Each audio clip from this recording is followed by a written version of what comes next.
आप देख रहे हैं हरियाणा न्यूज 24, जहां हर खबर मिले सच के साथ। पीछे देख रहे हैं किसान मजदूर वर्ग और यहाँ अधिवक्ता बार सेशन के पूरा अधिवक्ता यहाँ आज मौजूद है। कुछ कानून अधिवक्ताओं पे एसपी साहब द्वारा गलत लगा दिए गए, उसके विरोध में आज यहाँ चारों तरफ घुमा के दिखा दिया जाए। प्रिंस साहब थोड़ा घुमा के पीछे भी देख, ये वो किसान हैं सुबह से यहाँ डटे हुए हैं और लगातार यहाँ पे और नारेबाजी चल रही है। बस अड्डे के पास से यहाँ पैदल पहुंचे हैं, जत्थे की शक्ल में नारेबाजी करते हुए ये किसान चरखी दादरी डीसी ऑफिस के सामने मौजूद हैं। तो मेरे साथ यहाँ कई लोग मौजूद। जी प्रधान जी, क्या मामला है, किस तरीके से कैसे देख रहे हो आज यहाँ इतनी दूर पैदल आए आप? मैं रणवीर फौजी की कड़ा प्रदेश महासचिव भारतीय किसान यूनियन चरखी दादरी। आज का जो एजेंडा है वो एसपी दादरी के न जो कार्य प्रणाली पर जो निशान उठते हैं उसके बारे में है। दादरी एसपी ने अनेकों झूठे मुकदमे जो सामाजिक संगठन और किसान यूनियन से जुड़े जो लोग हैं, कानून प्रकोष्ठ के हैं और हमारे जो जिला में कार्य करने वाले लोग उनके ऊपर झूठे मुकदमे, जो देशद्रोह की जो धारा है, संगीन धाराओं के तहत मुकदमे दर्ज किए हैं, उस बात को लेकर दादरी की जनता अपनी आवाज बुलंद कर रही है। और हम हरियाणा सरकार से और डीसी दादरी से मांग करते हैं FIR नंबर 87 कैंसिल हो और जो निर्दोष लोग हैं उनको रिहा करने का काम करें, नाजायज दबाव ना बने। और जो एसपी दादरी भाईचारे को बिगाड़ना चाहता है उसको यहाँ से बर्खास्त किया जाए और यहाँ से तबादला किया जाए। किसान एकता जिंदाबाद। तो यहाँ डीसी साहब को आप ज्ञापन सौंपने आए आज? हाँ, डीसी साहब को ज्ञापन देंगे और हमारी 11 सदस्यीय जो कमेटी है वो आज फैसला लेगी। अगर आज ये तुरंत प्रभाव से FIR कैंसिल नहीं करते हैं तो कल हरियाणा से के 100 से ऊपर जो संगठन है वो दादरी के अंदर एक जमावड़ा होगा और यहाँ जो अन्याय के खिलाफ आवाज होगी उसको बुलंद करेंगे। दादरी के जो किसान यूनियन है बहुत सक्रिय है और इसमें बहुत दादरी जिला के लोग जुड़े हुए हैं। आज एक छोटे से मैसेज के ऊपर हजारों की संख्या में लोग इकट्ठे हुए हैं। तो हम सरकार से पुनः मांग करते हैं जो सामाजिक कार्यकर्ता संजीव गुड्डी भाई जो एडवोकेट है उनके ऊपर जो FIR लो 87 नंबर है उसको तुरंत प्रभाव से कैंसिल किया जाए, ये हमारी मांग है। नहीं तो आने वाले समय में यहाँ अधिकारियों का और सरकार का जीना मुश्किल हो जाएगा। जी, तो मेरे साथ यहाँ चरखी दादरी जिले में देख रहे हैं नया जिला बना हुआ है और यह अधिवक्ताओं पे ही किसानों का कहना है कि आज आगाज है और कल इससे बड़ा, परसों इससे बड़ा बहुत बड़ा आंदोलन होगा। अगर यहाँ जो धाराएं अनाप शनाप लगी गई हैं वकीलों पे, देशद्रोह की इस तरीके की धाराएं गलत भावना के तरीके से वो हटाई नहीं जाती हैं और एसपी पर कार्रवाई नहीं की जाती है तो बहुत बड़ा आंदोलन हो सकता है कल। तो आप साफ तस्वीरों में देख रहे हैं कड़कती धूप है, 45 डिग्री सेल्सियस तापमान है और किसान यहाँ मौजूद हाथों बैनर लिए बस अड्डे के पास से आए हैं। मेरे साथ वकील भी मौजूद है। जी मामला क्या है, एक कोस से यहाँ पहुँचे हैं आप, तो क्या कहेंगे इसको लेके आप? मैं एडवोकेट वीरेंद्र डूडी। हम कई साथी मिलकर अक्सर भ्रष्टाचार के खिलाफ आवाज उठाते रहते हैं और किसी भी व्यक्ति के साथ अगर अन्याय होता है, अगर कोर्ट का मामला है तो तकरीबन प्रयास ये रहता है कि उसका फ्री ऑफ कॉस्ट मुकदमा लड़े और कोई आम प्रशासनिक अधिकारी या कोई कर्मचारी परेशान कर रहा है तो उसे न्याय दिलवाने का काम करते हैं। इसी काफी समय हो गया हमें कई साथियों मिलकर काम करते हुए। इसके मैं 2-3 उदाहरण बताना चाहूंगा। हमने एक बार 2017 में अमित शाह जी का विरोध किया था और यहाँ पर 2019 में मुख्यमंत्री जी खट्टर साहब उनसे भी कहा था 5,000 करोड़ रुपए तो आप की जो लूट हुई है यहाँ पर अवैध वसूली हुई है, माइनिंग एरिया प्लस ओवरलोडिंग का जो खेल था उसके लिए। पर उस दिन भी हमारी बात सुनने के बजाय हमारे पर मुकदमा लगा दिया। अगले दिन हमने जमानत कराई। किसान का चाहे आंदोलन हो, 26 नवंबर को हमने दिल्ली जंतर मंतर पर गिरफ्तारी दी थी, हमें रात को करीब 11 बजे छोड़ा गया था।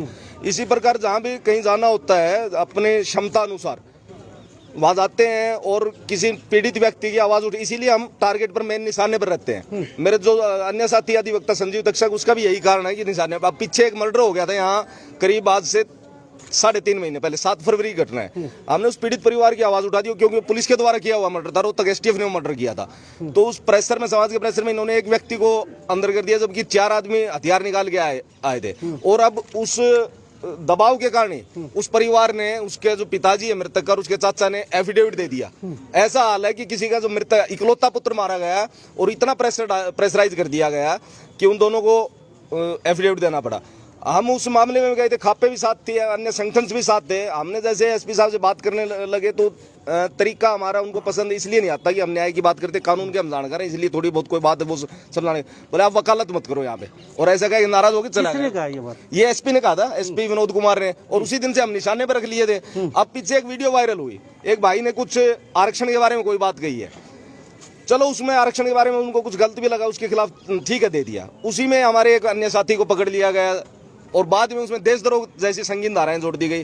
पहले भी दंगा भड़काने जैसी संगीन धाराएं हैं। सुनने में आ रहा है कि मेरे साथी अधिवक्ता को तो नोटिस दिया हुआ है, मुझे भी 120 में शामिल करने का प्रयास कर रहे हैं। ये सोचते हैं कि इस रूप में कि यहाँ बांट भी दो समाज को, जैसा सरकार की जो मंशा है कि यहाँ किसी न किसी रूप में बांट दिया जाए, क्योंकि उसके बिना तो वोट आएंगे नहीं। ऐसा ही खेलिए पर अधिकारी करने लग गए। इतने सीनियर, उसका तो बड़ा दिल होना चाहिए, छोटी मोटी बातों पर भी ध्यान नहीं देना चाहिए, पर इतनी निम्न स्तर की बातों पर वो पर्सनली लेते हुए देशद्रोह जैसी धाराएं जोड़ दी गई और हमें अंदर करने प्रयास। बात जेल जाने या कारावास के डर की नहीं है, बात सही और गलत की है। हमें कई बार ये पता होता है कि मुकदमा लगे हम राजी खुशी जाते हैं, अपनी गिरफ्तारी देते हैं, हमें कोई डर नहीं है, कोई भय नहीं है। ये चीजें है ना, ये भी अगर कोई इसमें भी अंदर देगा ना, हमेे सारी उम्र तो करेगा नहीं, 6 महीने में आ जाएंगे, इतना ही मैक्सिमम चीज है। और हमने कुछ गलत थोड़ी कर रखा है, कितना का आप वो कर लोगे, परेशान कर सकते हो। सत्य परेशान हो सकता है, पराजित नहीं होगा। हमारे पूर्वजों ने भी हमेशा स्वतंत्रता सेनानी थे। मेरे दादाजी, रियल दादाजी मेजर जुगलाल आजाद हिंद फौज में थे, उन्होंने भी यातनाएं से ही देश की आजादी के लिए जेलें काटी हैं। हम भी समाज में कुछ ना कुछ ठीक करना चाहते हैं। 20 साल मैं एयरफोर्स में सर्विस करके आया हूँ, मुझे 8वां साल हो गया रिटायर हुए, उसके बाद से ही हम यह समाज की आवाज उठा रहे हैं। आज आप खुद एडवोकेट हैं, एडवोकेट काफी आए हुए, किसान भी साथ आज। हाँ जी। तो उपायुक्त महोदय डीसी साहब के पास आ जाए, हाँ जी। क्या लगता है आपकी सुनवाई होगी? हम इनसे हमारे अनुरोध तो यही रहेगा कि हमारे बात उचित प्लेटफॉर्म पर रखे हैं, क्योंकि ये भी उन्होंने इनकी कंपिटेंसी में नहीं है कि उनका तबादला ये कर सके। हमारा जो नोटिस जो हम ज्ञापन दे रहे हैं वो भी मुख्यमंत्री जी के नाम, राज्यपाल के नाम, उनके नाम, चीफ सेक्रेटरी के नाम है। तो उनसे हमारी दरखास्त रहेगी कि ऐसे अधिकारी को कम से कम किसी जिले का एसपी ना लगाया जाए, ताकि वो अपनी दुर्भावना, अपने कोई ना कोई मन में कोई बात पाल रखी है उसको निकाले किसी न किसी रूप में। तो मेरे साथ कुछ प्रधान ही से बातचीत कर लेते जी। डीसी साहब से आप ज्ञापन सौंपा, क्या रहा, क्या लग रहा है, सुनवाई होगी या जो आपके अधिवक्ता भाई आप बता रहे हैं अनाप शनाप धाराएं देशद्रोह तक की लगा दी गई, क्या लगता है? देखिए, आज हमने जो नाजायज जिस प्रकार से जिन साथियों के ऊपर मुकदमा बनाया गया है पुलिस अधीक्षक द्वारा, उसके लिए आज लोगों ने, यहाँ के क्षेत्र के जागरूक लोगों ने, यहाँ के संगठनों ने जो आज इकट्ठे होकर जो ये बिगुल बजाया है, इसका हम रिजल्ट निकालेंगे। डीसी साहब ने जो हमारा ज्ञापन था मोमेंडो ले लिया, उसके ऊपर ठोस कोई आश्वासन नहीं है, सच्चाई कहने की बात है, सबके बीच में कह रहे हैं भाई, लेकिन हो सकता है हमें अगला बड़ा कदम उठाना पड़ेगा। हरियाणा के सभी संगठन, हो सकता है यहाँ एक दिन बड़ी भीड़ इकट्ठी करनी पड़ेगी। कोरोना के नियमों को हम चाहते हैं कि फॉलो करें, लेकिन यहाँ का प्रशासन और यहाँ की सरकारें जब आम नागरिक की नहीं सुनेंगे तो हम मजबूर होंगे ये आवाज़ उठाने पर, क्योंकि यहाँ के 2 प्रतिनिधि हैं, दोनों ही आज जनता से बेरुखी अपनाए हुए हैं, अपना काम पैसे कमाने से अलग कुछ नहीं है उनका। अगर 2 प्रतिनिधि यहाँ के ईमानदार होते तो हमें रोड के ऊपर संघर्ष नहीं करना पड़ता। नैना चौटाला का बेटा उप मुख्यमंत्री है, क्या हमें एसपी को यहाँ किसने बैठाया है, उसकी जिम्मेवारी नहीं बनती? अगर वो सही होती है अपने जगह तो हमें यहाँ पर लड़ाई रोड के ऊपर धूप में नहीं लड़नी पड़ती। यहाँ का प्रतिनिधित्व सोमवीर सांगवान कर रहे हैं, खाप का भी प्रतिनिधित्व उनके पास है। अगर वो कुछ और मांगे तो यहाँ की जनता देने के लिए तैयार है, लेकिन यहाँ की जनता को न्याय दिलाएगा कौन, दिलाएगा आखिर? उसके लिए सबसे बड़ा जिम्मेदार है तो यहाँ सोमवीर सांगवान है, क्योंकि वो आज गैर मौजूदगी हमें उसकी खल रही है। उसका दायित्व बनता है, सरकार के अंदर प्रतिनिधित्व है उसका, विधानसभा के अंदर हमने मेंबर बना के भेज दिया, खाप की चौधर दे रखी है यहाँ के लोगों ने, तो वो आज भी मजबूत नहीं है, तो हम मजबूत कैसे होंगे? उसको कैसे मजबूत करें वो तरीका बताए हमें, जवाब दे सामने आके, क्योंकि सबसे ज्यादा जिम्मेवारी अगर पड़ती है तो उसकी यहाँ का लोकल है, वो खाप प्रतिनिधि होने के नाते उसकी ज्यादा जिम्मेवारी है। उसके नैना चौटाला तो वो तो पता है डबोवाली से धक्के मार दिए, यहाँ गई, लेकिन ये कहाँ जाएगा? इसको यहीं पर रहना पड़ेगा, हमारी बातों का जवाब दे और इसके लिए अपनी जिम्मेदारी समझकर ये जो झूठा मुकदमा इसको खारिज करवाए, एसपी का यहाँ से बर्खास्त करवाए। ऐसा नहीं है कि यहाँ तानाशाही चलेगी, लोग जिंदा है, समाज जिंदा है, आम नागरिक उठेगा, किसान संगठन उठेंगे। और एसकेएम की तरफ से मैं आवाज़ उठाता हूँ इस आपके चैनल के माध्यम से भी कि पूरा एसकेएम उठ के एक दिन यहाँ आने पर मजबूर होगा, क्योंकि जिस प्रकार से जो दुर्भावना अपनाई जा रही है, आज यहाँ प्रशासन की भी बेरुखी देखने को मिली है, क्योंकि कोरोना के पाठ पढ़ाए जाते हैं, कोरोना के पाठ पढ़ने नहीं आए हम न्याय मांगने के लिए आए, और न्याय नहीं मिला तो मुख्यमंत्री और प्रधानमंत्री तक भी बात जाएगी, ये पूरे हरियाणा के अंदर गूंजेगी। कोई प्रोग्राम हो तो उसमें कोविड की, और सरकार अगर कोई कार्यक्रम करती है तो कोविड नहीं होता, किसी को बुखार भी नहीं होता, कुछ नहीं होता, सभी नियमों को ताक पर रख दिया जाता है। तो हम चाहते हैं कि या तो जल्दी से जल्दी इस मुकदमे को खारिज करके और इसके ऊपर प्रतिबंध लगाया जाए और एसपी दादरी के ऊपर तुरंत कार्रवाई करी जाए, जो ऐसा बस स्टैंड चौकी इंचार्ज जोरा सिंह, जिसने गलत द्वेष की भावना से जो मुकदमा दर्ज किया। शिकायत कोई शिकायत करता नहीं, कोई हिंसा नहीं भड़की, किसी की मुकदमा नहीं हुआ, किसी की मारपीट नहीं हुई, कीड़ी तक का खुड़का नहीं, समाज को तोड़ने का काम किया, समाज को जोड़ने का काम नहीं किया। एक बड़े अधिकारी की जिम्मेवारी बनती है कि वो अपने संवैधानिक पद पर रहकर न्याय देने की कोशिश करे। अगर जो बड़ा अधिकारी है वो भावनाओं से आवत होकर अगर कोई ईर्ष्या रख के इस प्रकार के मुकदमे दर्ज करेगा, SC ST एक्ट के मुकदमे दर्ज करेगा, तो उसके न्याय मांगने के लिए कौन जाएगा? क्या किसी को लगता है? जी मेरे साथ आप बने रहिए 1 मिनट में। पार्षद साहब, आप पूर्व पार्षद हैं, भली बात ही जानते हैं, सरकार को, प्रशासन को, नेता अभिनेता सबसे मिले हैं आप, 5 साल अपने भी राज किया है।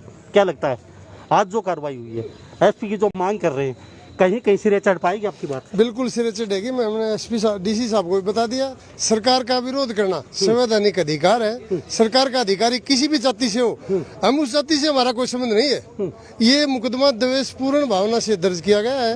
भाई DC SP साहब किसी भी जाति से हो, किसी भी जाति से तहसीलदार SDM हो सकते हैं और सरकार का विरोध करते हैं, उस जाति का विरोध थोड़ी ना करते हैं। तो इसलिए बिल्कुल ये मुकदमा नाजायज है। SP साहब को, DC साहब को मिलकर खारिज करना चाहिए, नहीं तो SP साहब की और भी रेल बनेगी। और ये पहली बात तो ये SP लगाने के लायक नहीं थे। SP 100 IPS हरियाणा में है और इसको DC लगा रखा है, SP लगा रखा है।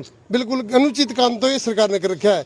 और भाई जाति विशेष की कोई इस इलाके में बात नहीं है, कम से कम हरियाणा प्रदेश में कोई भी जाति विशेष की किसी भी गांव में कोई एट्रोसिटी का एक मुकदमा भी गांव वाइज नहीं है। ये ऐसा हो ही नहीं सकता, हमारे में संस्कार ही नहीं है इस तरह के। आपको जाति विशेष की सुनवाई नहीं होती है जी आज पार्षद साहब, तो अगला स्टेप आपका क्या? और बड़ा आंदोलन करेंगे और बड़ा रूप ले लेंगे। हिसार जैसा भी कुछ, हिसार जैसा भी, हिसार से बड़ा भी हो सकता है। हिसार ये क्रांतिकारी धरती है दादरी की। या 1945 में अंग्रेजों को भगा दिया था प्रजामंडल ने, यहाँ राज करा था हमने। ये आज तो कुछ भी नहीं, आज की सरकार तो बिल्कुल कमजोर है। अंग्रेज जिनके पास सब कुछ था, हमारे पास कुछ भी नहीं था। उस समय भी हमने दादरी तोड़ दी थी, या अंग्रेजों को भगा के प्रजामंडल ने राज किया था।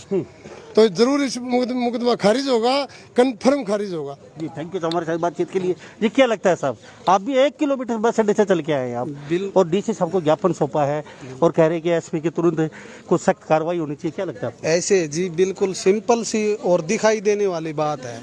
इन SP को यही नहीं मालूम देशद्रोह का मामला किस हिसाब से कैसी एक्टिविटीज बंदा करे तब लगता है। तो ये SP कहें, इनको क्या कहें भाई, जाति की तो कोई बात ही नहीं है। इधर जो सोसाइटी है, ये जो दादरी की धरती है, इसमें जाति पाति की तो कोई बात ही नहीं। सब एक साथ हैं, सारी 36 जाति एकजुट है और सारे मिल के जुल के सामाजिक काम करते हैं। लेकिन जो अब ये SP साहब जो हैं, ये बिल्कुल अनदेखी कर रहे हैं, फालतू के ड्रामे कर रहे हैं। चलो कहीं भी कोई ला का भी कोई सिस्टम होता है, ये तो आंख भी बंद करके और ये सोचते हैं कि दादरी जिला वाले नपुंसक है, नपुंसक समझते हैं SP साहब। नहीं तो इनको कानून के तो ये खिलाड़ी हैं। SP कोई सुप्रिटेंडेंट वो पुलिस है, बहुत बड़ी मतलब इनकी जिम्मेवारी बनती है। देशद्रोह का कोई, देश की सीक्रेसी लीक की हो और बहुत सारी बातें हैं। देश के साथ खिलवाड़ करने में देशद्रोही की धारा लगती है। ये जो संजीव तकसत जी हैं, ये समाज की आवाज़ उठाने वाले हैं, तो इनको दबाना चाहते हैं और फिर मतलब ये दब जाए। 5-10 कार्यकर्ता आज यहाँ आए हुए क्या? संजीव तकसत तो अपनी जगह जो सिस्टम में हैं वो उधर हैं, उनकी अवेलेबिलिटी का तो जैसे मालूम नहीं है। लेकिन हम सब संजीव तकसत बन के ही हम काम कर रहे हैं जी। और हम समाज को देखते हुए और SP साहब को ये मुकदमा वापिस ले, नहीं तो इनको बड़ा पंगा हो जाएगा और इनको अट्टे डाल के भाव मालूम चल जाएंगे। कोरोना की गुहाई लगा रहे हैं, कोरोना में डिस्टेंस बनाओ। अरे कोरोना में आप लोग गलत कानून लगा के समाज के साथ खिलवाड़ कर रहे हो, तो ये गलत है। आपको भुगतना पड़ेगा। SP सरखी दादरी बिल्कुल जातिवाद खिंडा रहा है। इसकी प्रमाणित सबूत है मेरे पास। FIR नंबर 6/2021, FIR नंबर 357/2018 जो झूठा मुकदमा था SC एक्ट का, उसमें जिस तरह मान लो तफ्तीश में कैंसिल कर दिया गया। लेकिन 182 कार्रवाई के लिए मैं 3 साल से चक्कर काट रहा हूँ, लेकिन SP दादरी ने आज तक कोई 182 कार्रवाई नहीं की है। इसी तरह से इसी जाति से संबंधित SP बड़ जाति संबंधित FIR नंबर 006 सदर सरखी दादरी में दर्ज है, लेकिन आज तक गिरफ्तारी नहीं हुई। 5 महीने बीतने के बाद। इसलिए मेरा D साहब से अनुरोध है कि इन पर तुरंत संज्ञान लिया जाए। झूठे मुकदमे, जो भी भ्रष्टाचार का मुकदमा उठाता है उसके खिलाफ ही मुकदमा दर्ज किया जाता है। भ्रष्टाचार पे कोई सुनवाई नहीं करता। तो हमारे साथ यहाँ किसान ये जो प्रधान हैं भारत के हरियाणा के भारतीय किसान यूनियन के युवा प्रदेश अध्यक्ष हैं जगवीर सिंह गछला, उनसे कुछ और जानते हैं। जगवीर जी, काफी लोग इकट्ठे हुए बस अड्डे से कम से 1.5 किलोमीटर हम पैदल आए डीसी आवास के सामने। तो अब कह रहे कि एसपी साहब काफी दिन से यहाँ पे हैं और इस तरीके की वो हमारे साथ कर रहे हैं, तो अब तक आप कोर्ट में या किसी आला अधिकारी के पास या किसी मंत्री संतरी के पास क्यों नहीं गए उनकी शिकायत? देखिए, अगर मंत्री संतरी और यहाँ के विधायक जिंदा होते तो हमें शायद ये रास्ता नहीं अपनाना पड़ता। सीधी सी बात है, सोचने की दो टूक शब्द है। क्योंकि नैना चौटाला का तो बेटा उप मुख्यमंत्री है, उसको उसके संज्ञान में हमने दे दिया कि यहाँ अन्याय हो रहा है लोगों के साथ, जो यहाँ घटित हो रहा है, जिस प्रकार से निर्दोष लोगों को जेल काटनी पड़ रही है, ये एक बहुत बड़ी गलत बात है।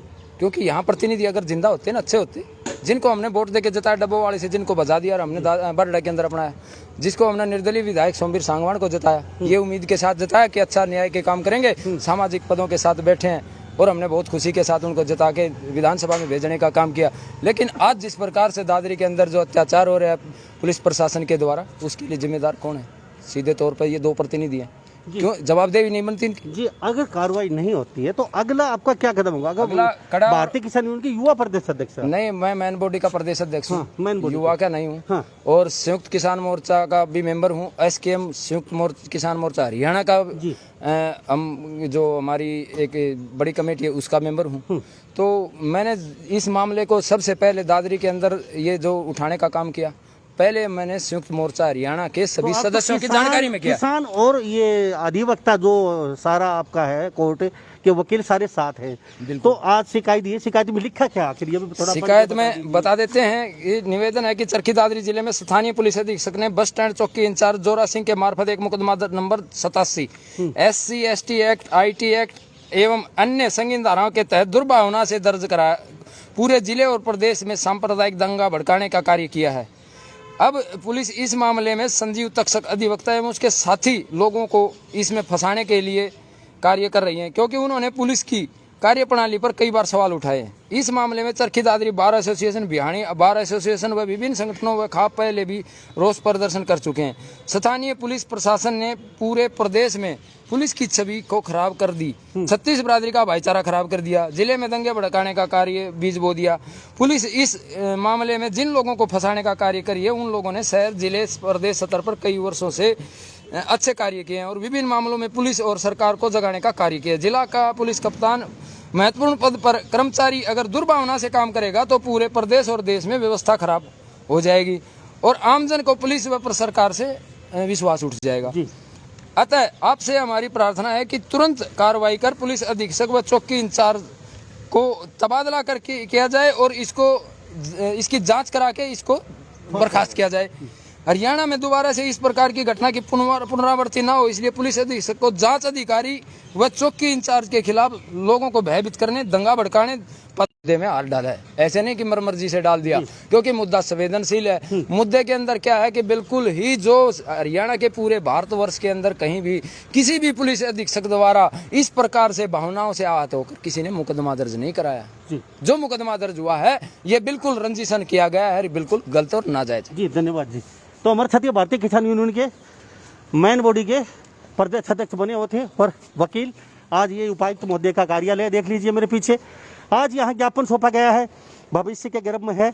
एसपी साहब को कार्रवाई को लेके कहे कि एसपी साहब शुरू से ही हमारे साथ गलत तरीके से व्यवहार करते आ रहे हैं, अनाप शनाप धाराएं मन रहे हैं। अब ये तो भविष्य के गर्भ में है, उन पे कितनी कार्रवाई हो पाती है। अनिल विज हमारी बात सुन रहे होंगे, गृह मंत्री हैं और अक्सर पुलिस के बारे में हरियाणा में अक्सर आज के दिन गाहे बगाए 4 महीने कोरोना काल में इस तरीके की वारदातें बहुत बढ़ती जा रही हैं। गरीब आदमियों को 45 करना, सब्जी वालों को पीटना, सब्जी बगाना और ऐसी बहुत ऐसी चीज़ें हैं जो अक्सर हम सोशल मीडिया पे और टीवी पे देख रहे हैं लगातार। अगर अफसर इस तरीके की भावना से काम करेंगे, अफसर की कभी भावनाएं आहत नहीं होती हैं, इतने बड़े पद पे अगर ऐसे कोई कार्रवाई की है तो अशोभनीय है। हम भी आशा करते हैं कि ये केस वापस ले ली जाए अगर गलत हैं, अगर नहीं है तो एसपी साहब अपनी जगह सही है, ये तो भविष्य बताएगा। और अनिल विज जी इस मामले में कितना क्या स्टेप उठा पाते हैं ये भी देखने योग्य बातें रहेगी। और यहाँ के जो निर्दलीय विधायक हैं वो इस मामले में क्या स्टेप लेते हैं ये भी अभी देखने योग्य बातें हैं। तो इन सब बातों के साथ मैं मुन्ना लामा, मेरे सहयोगी प्रिंस सभा के साथ हरियाणा न्यूज़ 24। नमस्कार, आप देख रहे हैं हरियाणा न्यूज़ 24। जहां हर खबर मिले सच के साथ।